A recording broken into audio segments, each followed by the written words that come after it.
Assalamualaikum warahmatullahi wabarakatuh. Bismillahirrahmanirrahim. Wassalatu wassalamu ala rasulillah wa ala alihi wa mawalah. La hawla wa la quwwata illa billah, amma ba'du. Mari kita mulai pembelajaran kita tentang Al-Quran, tentang tafsir, yang kebetulan saya kebagian untuk menyampaikan itu. Namun sebelum kita membahas lebih jauh tentang tafsir Al-Quran, sedikit kita perlu prolog tentang tafsir itu sendiri, biar nanti ketika kita memahami sebuah tafsir itu tidak terlalu kaku, tetapi justru kita bisa memperoleh hasil yang lebih baik. Kita ketahui ilmu tafsir itu perkembangannya sedemikian rupa, dari masa ke masa menunjukkan perkembangan yang luar biasa. Bahkan kalau mulai awal dulu mengartikan aja atau menafsiri aja itu boleh apa tidak. Bahkan kalau kita lihat dari awal lagi, Al-Quran dulu itu tidak ada titiknya, tidak ada syakelnya, syarokatnya, tasdidnya, tidak ada. Nah, setelah muncul permasalahan, kemudian Sayyidina Ali menyuruh Abul Aswad Ad-Du'ali untuk memberikan titik, itu baru nanti ada titiknya, ada ba, ada qaf, ada ta, gitu ya. Jadi nanti membacanya sudah menjadi benar. Kalau orang dulu, para sahabat tidak dilakukan lagi, bisa membaca. Tapi bisa juga ketika umat Islam sudah berkembang sedemikian rupa ke berbagai penjuru, nah itu bacaan juga beda. Makanya diberikan titik, walaupun syakal belum, hanya sebatas titik. Makanya Abul Aswad Ad-Du'ali dikenal sebagai ahlu nahu yang pertama kali, ya, ulama nahu yang pertama kali. Nah, dari situ konsentrasi penulisan itu masih pada Al-Quran, karena kita tahu bahwasanya Al-Quran pertama kali ditulis dalam satu mushaf adalah pada zaman Sayyidina Utsman bin Affan. Nah, di situ kemudian dicetak menjadi beberapa mushaf, 4 mushaf yang terus kemudian dikembangkan dan kini sudah luar biasa. Tulisannya pun pakai Rasmul Ismani. Kemudian setelah beberapa periode sahabat tabi'in dan setelah itu, nah, kita butuh pemahaman lebih mendalam mengenai Al-Quran. Tidak hanya ayat-ayat Al-Quran saja, tapi memahaminya begitu sulit bagi orang yang sudah jauh dari masa Rasulullah, di mana perkembangannya juga sudah luar biasa, masyarakat ada di mana-mana, tidak hanya di Madinah, tidak hanya di Mekah, tidak hanya di Arab Saudi, tapi di Irak, di mana-mana berkembang kemana-mana. Maka butuh yang namanya tafsir. Tafsir yang pertama-tama dulu atau muncul itu ya biasa tafsir tahlili, ya. Nah, tafsir itu sendiri perkembangan juga luar biasa. Paling tidak kita mengenal ada 4 macam tafsir atau bentuknya. Ada tafsir tahlili. Tafsir tahlili itu tafsir yang menafsirkan, mengartikan kalimat demi kalimat, ayat demi ayat dari Al-Quran itu mulai pertama sampai terakhir. Ini tafsir tahlili, seperti yang biasa kita baca yaitu tafsir tafsir Jalalain lah, tafsir Jalalain ini biasa kita baca. Kemudian ada tafsir Isma. Jadi ini tafsirnya mengumpulkan beberapa ayat jadi satu bahasa, umpama tentang Islam. Jadi ayat-ayat terkait dengan Islam dikumpulkan, sama dengan topika atau maudhu'i. Kemudian ada tafsir muqarin atau muqaran. Ini tafsir yang mencoba untuk membandingkan antara beberapa penafsiran tentang satu ayat atau satu permasalahan. Nah ini juga ada demikian, macam-macam. Sehingga dalam kekinian ini muncul beberapa tafsir yang luar biasa yang membuat kita memahami ayat itu semakin gamblang, semakin jelas, semakin komprehensif, semakin lengkap maksudnya. Sehingga itu nanti bisa menemukan makna yang sesungguhnya dari ayat-ayat yang ada. Itu perkembangan seperti itu, perkembangan.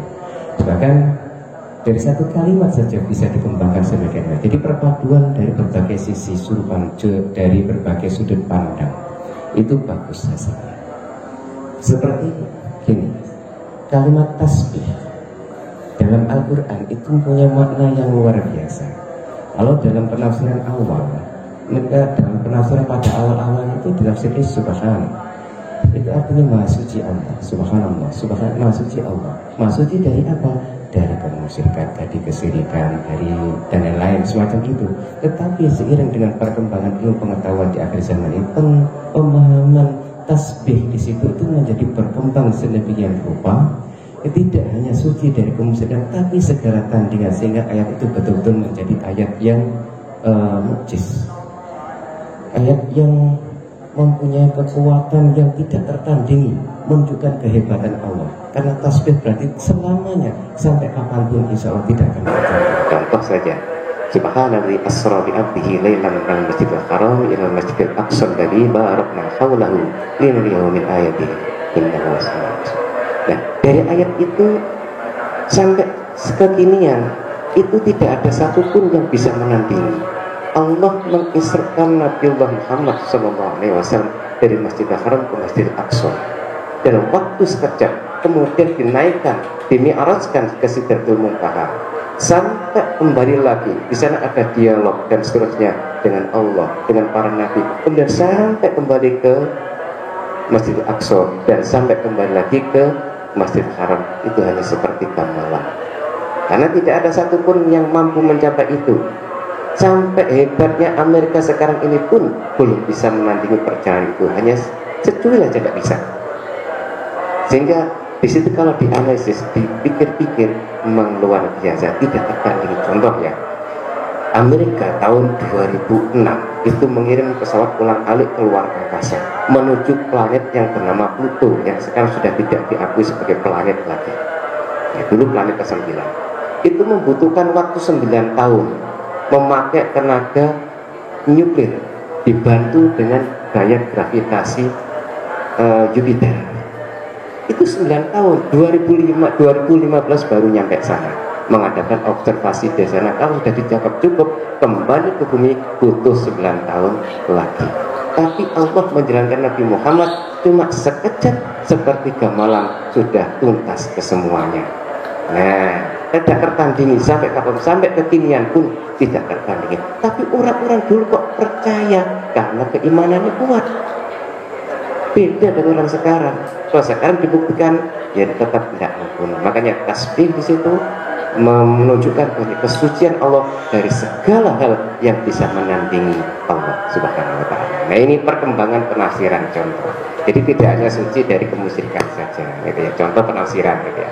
Jadi perkembangan seperti itu. Sehingga kita mencoba untuk membaca tafsir yang sekiranya bisa merangkum atau bisa mewadahi semua itu. Ya. Kita mulai dari Al-Fatihah.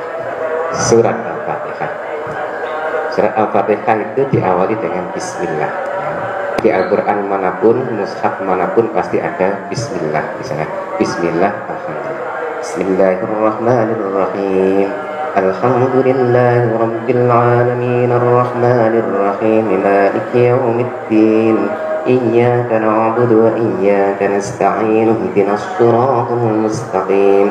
Siratal ladzina an'amta 'alaihim ghairil maghdubi 'alaihim waladdallin. Itu surat Fatihah. Surat Al-Fatihah ini kita bahas sedikit demi sedikit dari wujuhul qiraah. Pertama, dari bacaannya saja. Pertama, di sana Bismillah sudah umum. alhamdulillah. Kalau jumhurul ulama ahlul qiraah, jumhurul ulama berarti sebagian besar ulama ahlul qiraah.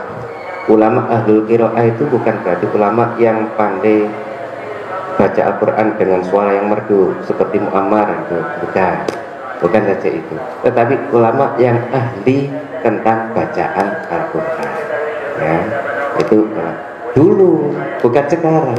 Ulamanya pasti zaman dulu, ahli qiraah, ya, ada qiraah semua, jadi ada ulama kelompok 7. Ini yang sampai mutasil sampai Rasulullah, bisa bersambung sampai Rasulullah.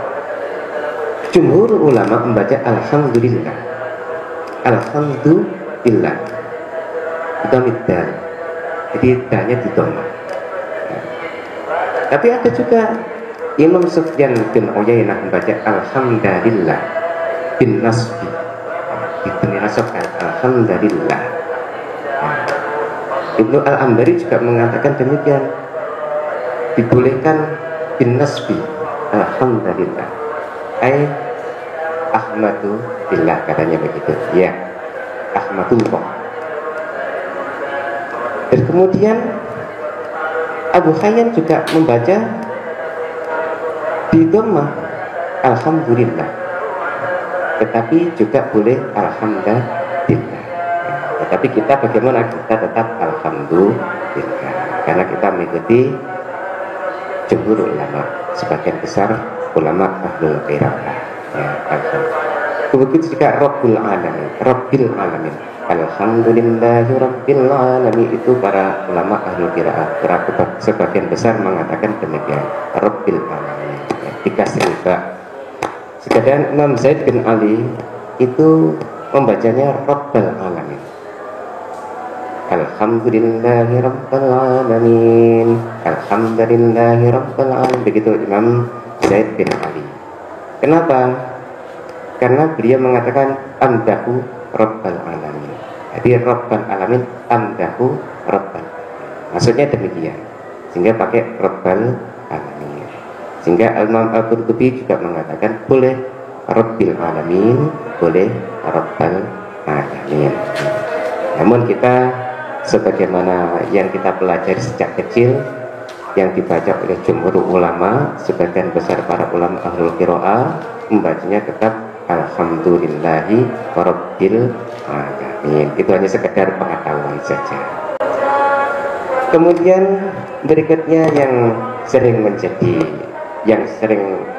kita dengar ada perbedaan itu Maliki Yaumiddin. Ini sebagian besar ulama pasti berkata begitu, Maliki Yaumiddin. Tetapi sebagian juga mengatakan seperti Imam Ibnu Katsir, Imam Ibnu Umar, kemudian Abu Darda, itu membacanya Maliki Yaumiddin bi fathil mim ma kasril lam. Maliki Yaumiddin, lamnya pendek. Ya, kita sering dengar itu ya. Jadi itu sudah maklum ya. Kadang-kadang kita dengar seperti itu. Ya nggak apa-apa, karena itu sudah maklum dan memang riwayatnya juga bersih. Namun Imam Ibnu Al-Ambari ini menerangkan bahwasanya Maliki Yaumiddin yang umum begitu bisa juga dibaca Maliki Yaumiddin. Selain itu ada 3 bacaan yang juga apa itu? Maliki Yaumiddin, Maliki Yaumiddin, Maliki Yaumiddin. Itu Imam Ibnu Al-Ambari. Lantas bagaimana kalau kita bacanya tetap Maliki Yaumiddin? Lantas bagaimana kalau kita sudah tahu banyak bacaan? Itu hanya sekedar pengetahuan saja, ya, sekedar pengetahuan, tapi kita baca tetap Maliki Yaumiddin. Karena apa? Karena itu yang mutasil dari kita, mulai kecil diajarkan ke kita sampai ke guru sampai kepada Rasulullah, ya. Maliki Yaumiddin. Yang kedua, itu di masyarakat biasa bacaannya pakai Maliki Yaumiddin. Andai kan panjenengan baca yang aneh-aneh, itu bisa-bisa di masyarakat dilempari batu nanti, ini nggak bisa baca Quran kok jadi imam. Nah itu nanti. Itu tentang Malik Yaumiddin. Ihdinas siratal mustaqim, juga demikian. Pakai siratal mustaqim, siratal ladzina an'amta 'alaihim ghairil maghdubi 'alaihim waladdallin. Jadi pakai shad. Nah, namun Imam Hamzah ini pakai sin, ya. Siratal mustaqim, siratal ladzina an'amta 'alaihim ghairil maghdubi 'alaihim waladdallin. Ini Imam Hamzah Al-Iraqi, ya, dia tinggal di Irak. Imam Hamzah baca seperti itu, ya. Tetapi ada aturannya. Sekali lagi saya baca semacam ini, pertama kita harus punya ilmunya. Punya ilmunya, ilmu qiraah. Dapat ijazah.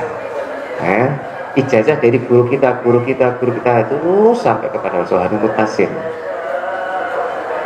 Jadi ada sedukum hadil qiraah dan pakai musafahah, berjabat tangan.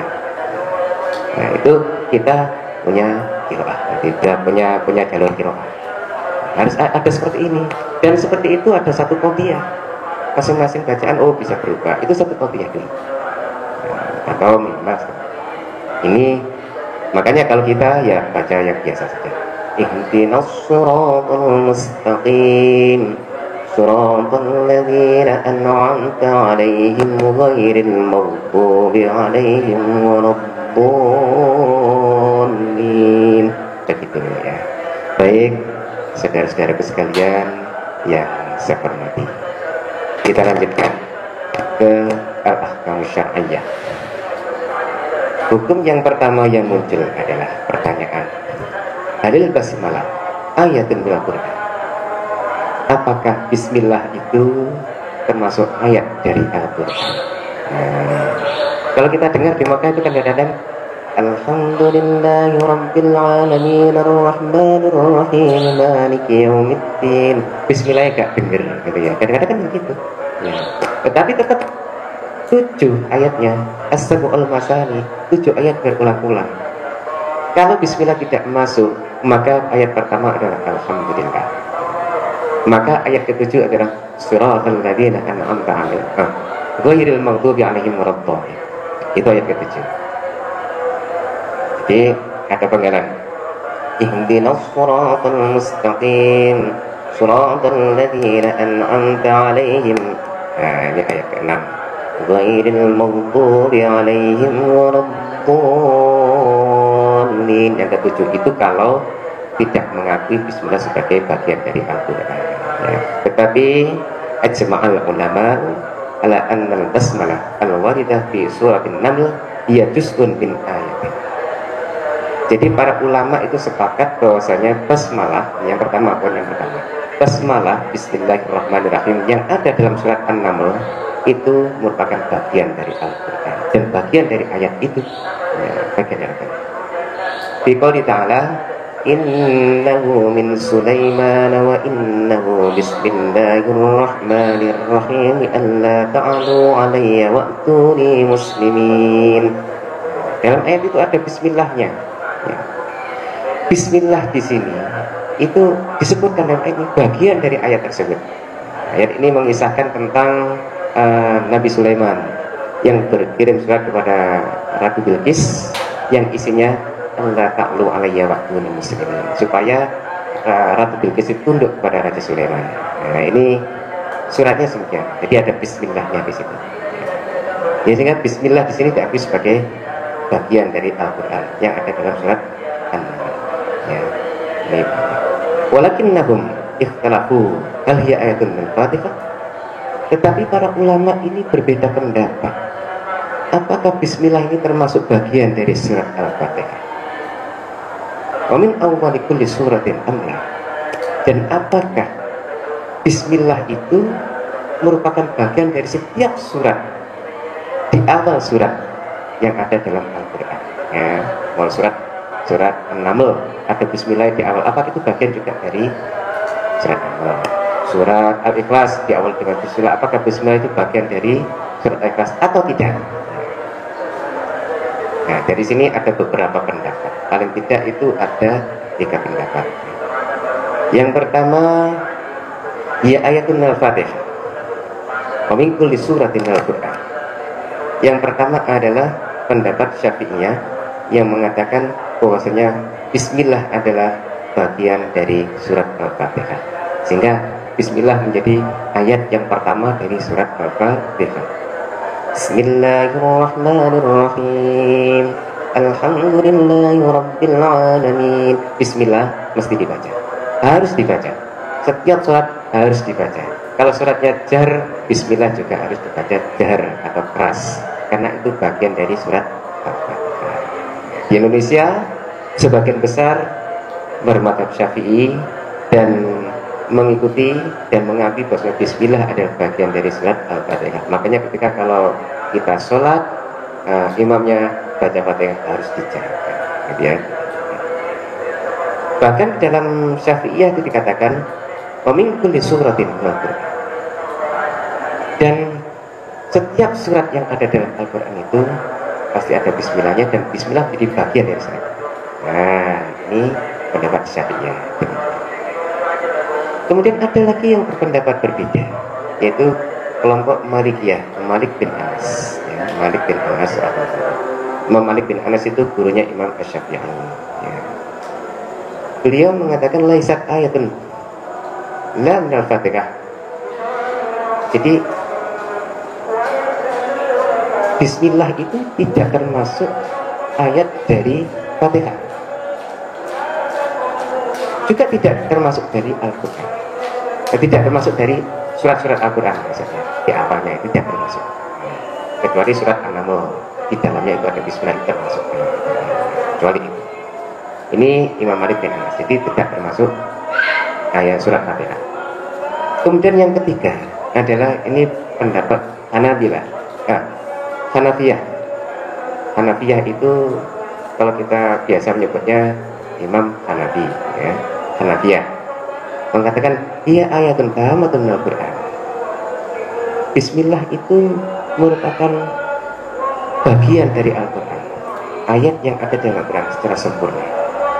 Ya, begitu juga sebagai pemisah antara surat yang satu dengan surat yang lain. Ada surat Al-Ikhlas, ada bismillahnya, berarti pemisah antara surat, kemudian Al-Ikhlas dengan surat berikutnya ada bismillahnya. Begitu juga dengan surat An-Nas ada bismillahnya, itu dipisah-pisah oleh bismillah. Jadi bismillah sebagai pemisah antara surat dengan surat yang lain. Ini dalam Al-Quran, ini bersama. Baik, coba kita lihat beberapa dasar hukum yang digunakan oleh para ulama mengenai hal ini. Kita mulai dari yang sepuh dulu, yang paling tua dulu. Biasa kita mendahulukan yang sepuh gitu ya, yaitu Imam Abu Hanifah. Imam Abu Hanifah itu di Irak hidupnya dan tidak pernah bertemu dengan Imam Asy-Syafi'i, karena Imam Abu Hanifah meninggal dunia itu Imam Asy-Syafi'i belum lahir. Imam Abu Hanifah meninggal dunia tahun 150 Hijriah, sedangkan Imam Asy-Syafi'i baru lahir tahun 154 Hijriah. Jadi belum lahir, ya, belum lahir. Tidak pernah ketemu. Kalau Imam Asy-Syafi'i itu muridnya Imam Malik bin Anas, murid terbaik dan yang diberikan amanah untuk melanjutkan pengajian di majelis Imam Malik bin Anas adalah Asy-Syafi'i setelah Imam Malik bin Anas meninggal dunia. Nah, ini orangnya masih muda tetapi diberikan amanah. Kenapa? Karena orangnya sangat faqih, sangat alim, ya, luar biasa cerdas, itu Imam Asy-Syafi'i. Kita mulai dari yang tertua, Imam Abu Hanifah, atau yang kita biasa sebut Imam Hanafi.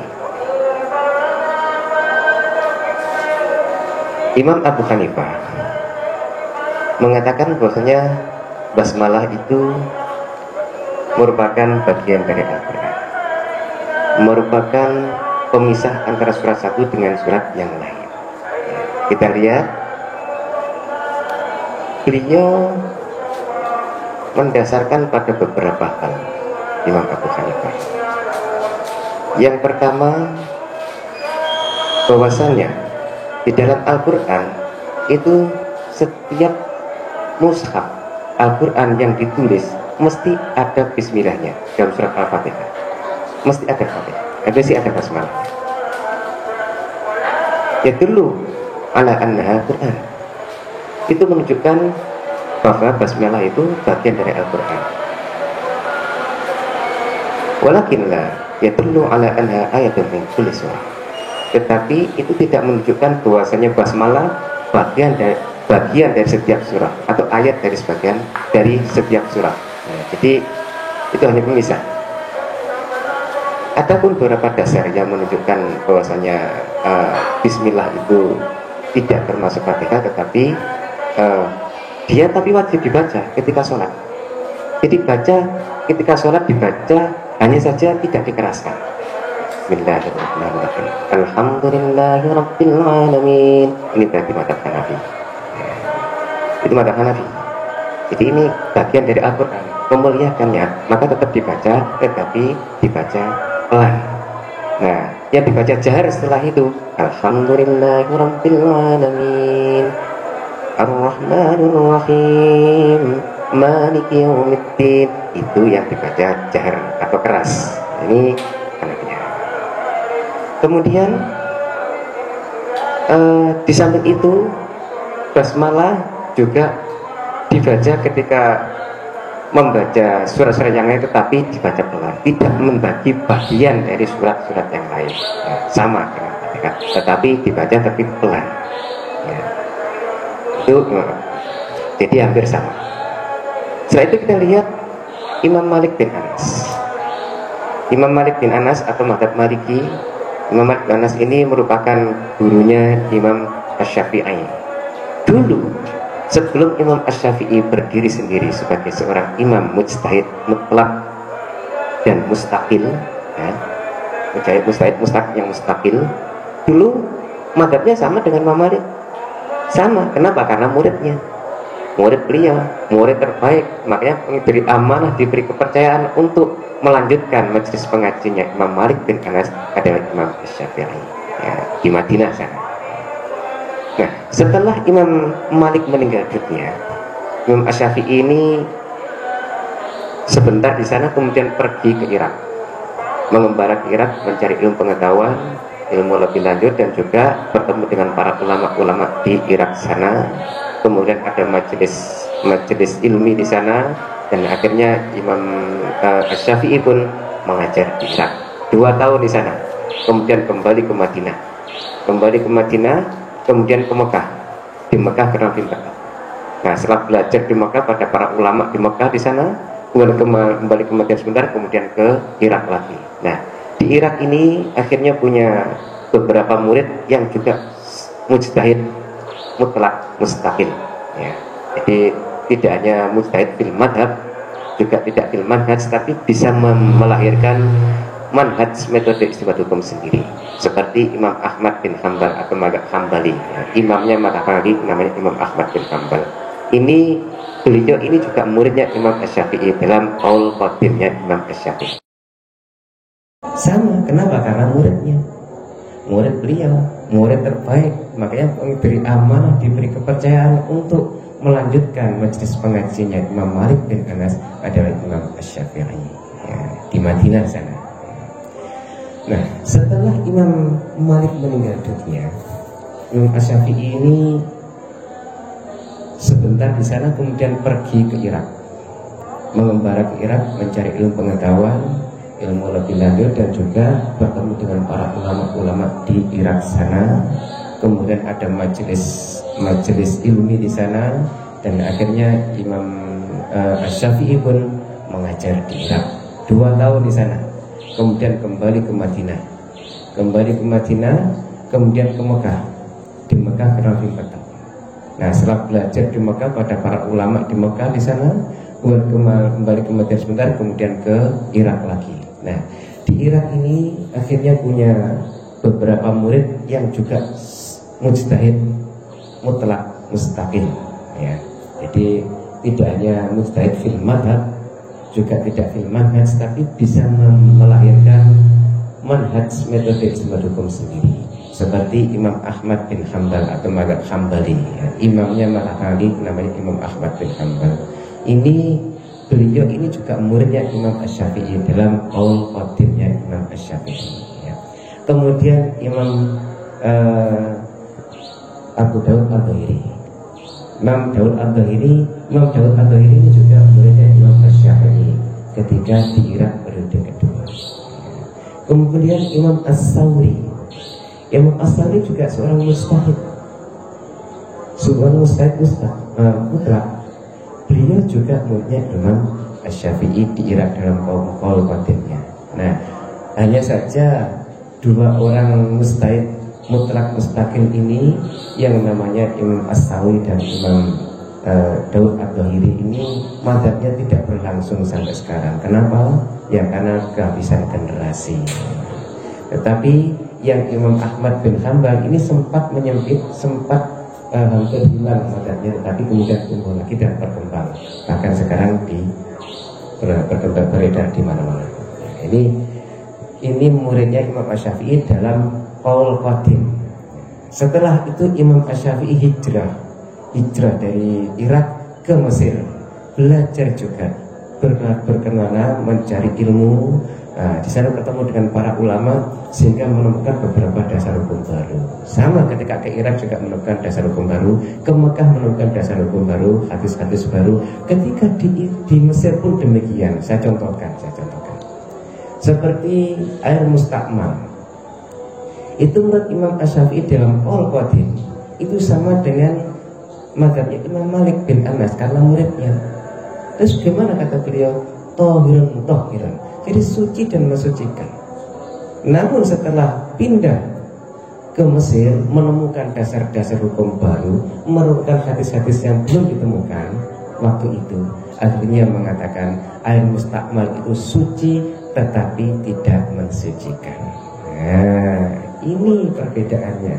Jadi berkelana itu bukan melancong seperti kita, tapi mencari ilmu, mencari dasar-dasar. Loh, apakah hadis-hadis tidak ada waktu itu?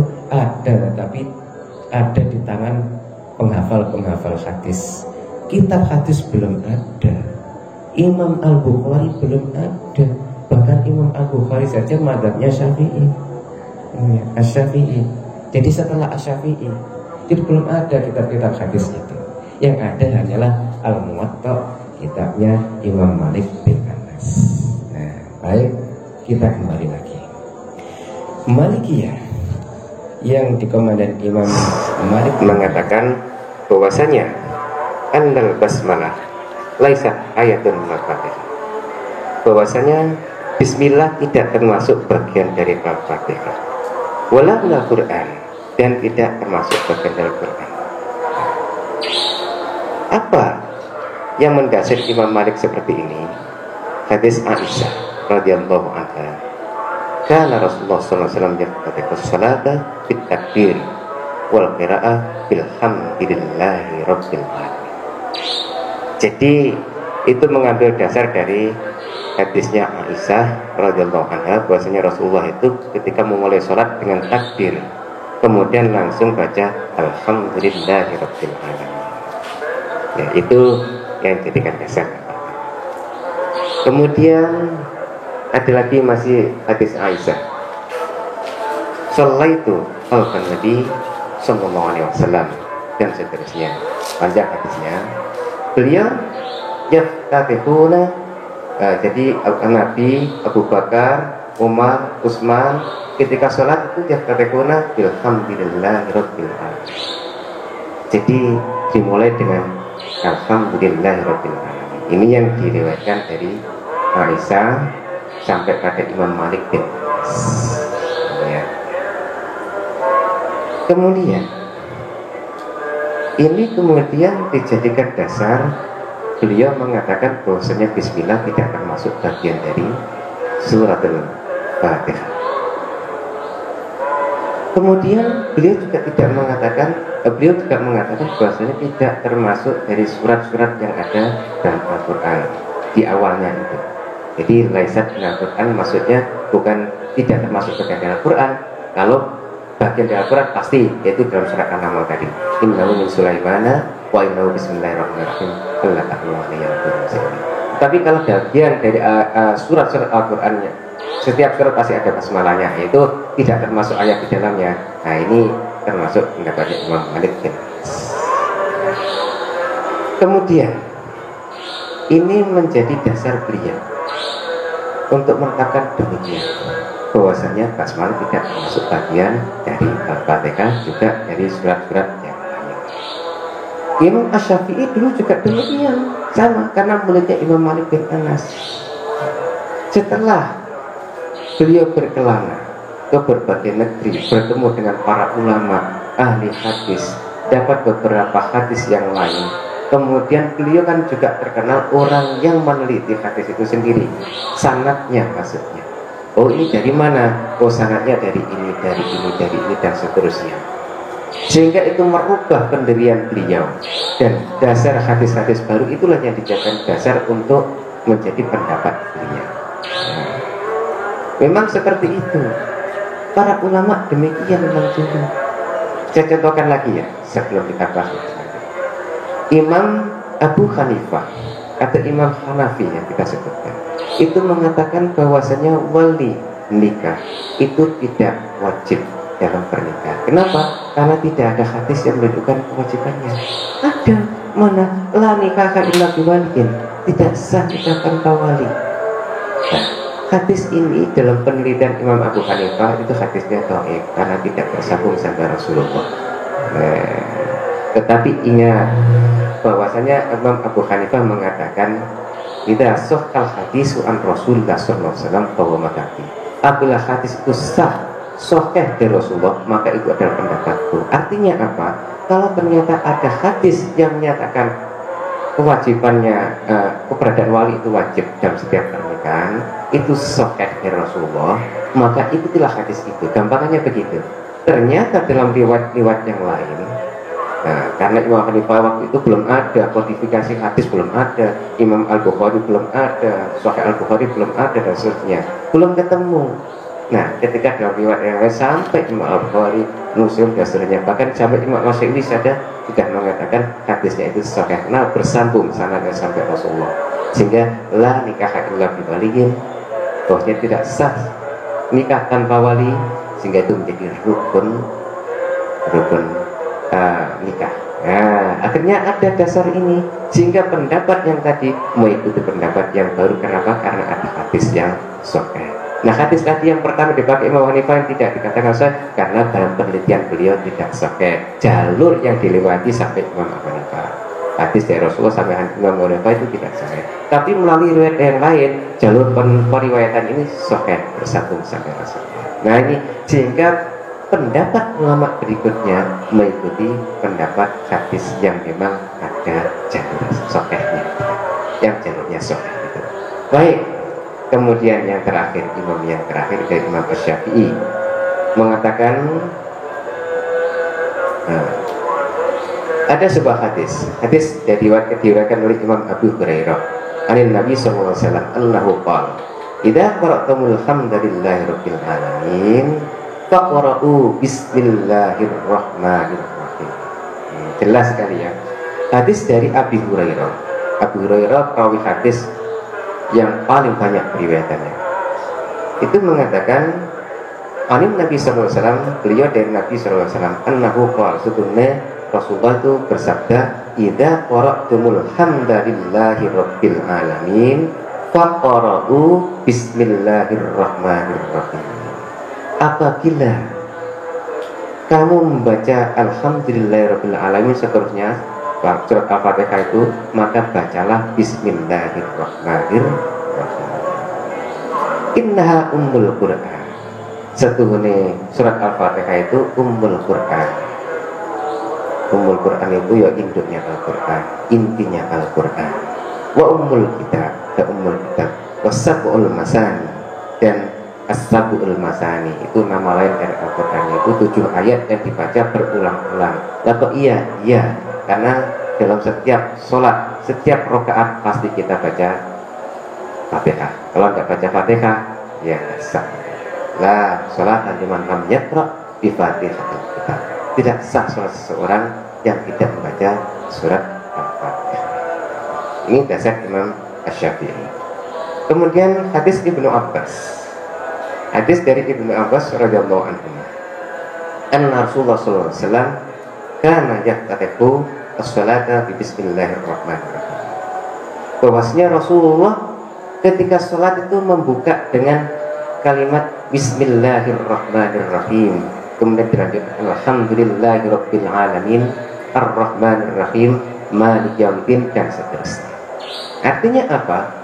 Bismillahirrahmanirrahim dibaca dan jahar merupakan bagian dari surat Al-Fatihah. Ini ya. Ini bisnatin sahihin dengan sanad yang sahih. Kemudian yang ketiga, yang berikutnya, ini hadis Anas bin Malik radhiyallahu anhu su'ila an qiraati Rasulullah sallallahu alaihi wasallam. Ketika Anas bin Malik ditanya tentang bacaan Rasulullah ketika sholat, belum jawab bahwasanya bacaan Rasulullah ketika sholat itu sangat panjang dan tegas. Kemudian baca bismillahirrahmanirrahim alhamdulillahirabbil alamin arrahmanirrahim maliki yaumiddin dan seterusnya. Artinya apa? Anas bin Malik mengatakan bahwasanya ketika Rasulullah sholat, beliau menjelaskan, beliau membaca bismillahirrahmanirrahim alhamdulillahirabbil alamin arrahmanirrahim dan seterusnya. Jadi dimulai dengan bismillah. Iya, dengan bismillah. Nah, ini dasar-dasar dipakai Imam Asy-Syafi'i. Berikutnya dari hadisnya Anas juga radhiyallahu anhu qala, beliau menyatakan bahwasanya Rasulullah pernah suatu ketika menjelaskan satu perkara. Ini panjang sekali hadisnya, saya potong. Di hadapan para sahabat ketika itu, kemudian beliau mengangkat mengangkat kepalanya, sumar rafa'a ra'sahu mutabassim. Beliau mengangkat sirahnya, kepalanya sambil tersenyum. Kemudian para sahabat bertanya, "Faqulna?" Kami bertanya kepada Rasul, "Apa yang membuatmu tertawa ya Rasul?" Rasul menjawab, "Barusan telah turun surat kepadaku." Faqara'a bismillahirrahmanirrahim inna a'tainakal kautsar fasholli li rabbika wanhar inna syani'aka wal abtar. Ini berarti masalah yang kedua. Kita tunda dulu. Kita bahas yang pertama dulu. Dalam beberapa hadis yang diutarakan oleh Imam Asy-Syafi'i mengatakan bahwasanya bismillah itu bagian dari surat Al-Fatihah. Kemudian wajib dibaca ketika sholat dan dibaca jahar keras sebagaimana ayat-ayat berikutnya. Alhamdulillahirabbil alamin arrahmanirrahim maliki yaumiddin. Ya, ini Imam Asy-Syafi'i. Dasarnya adalah hadis-hadis di atas. Apakah Asy-Syafi'i tidak tahu? Dasarnya Imam Malik bin Anas jelas tahu, karena beliau adalah murid terbaiknya Imam Malik bin Anas. Tapi kenapa berpindah? Karena menemukan beberapa hadis baru yang selama ini belum beliau ketahui, dan ternyata sanadnya pun sahih, bersambung sampai Rasulullah, sehingga itu jadikan pegangan. Memang di samping itu ada dasar yang lain yang dimana kita ketahui bahwasanya kalau di Mekah langsung alhamdulillahirabbil alamin, itu memang Imam ikut Hanafi itu pakai bismillah pelan, bismillahirrahmanirrahim pelan, baru alhamdulillahirabbil alamin.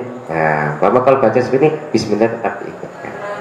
Kalau dibaca pelan maupun keras sama-sama tetap ikut, berarti itu Fatihahnya sudah lengkap insyaallah, termasuk sholat yang diterima. Kenapa? La sholata liman lam yaqra bi Fatihatil kitab. Kata Rasulullah begitu. Tidak sah sholat seorang yang tidak membaca Fatihatil kitab. Oleh karena itu, ini baru satu permasalahan, belum selesai ya. Kemudian yang berikutnya tadi, hadis yang saya baca terakhir, yang saya potong tadi itu menunjukkan bahwasanya setiap surat itu baca bismillah, tetapi memang ini tidak termasuk bagian dari surat tersebut kalau menurut mazhab yang lain.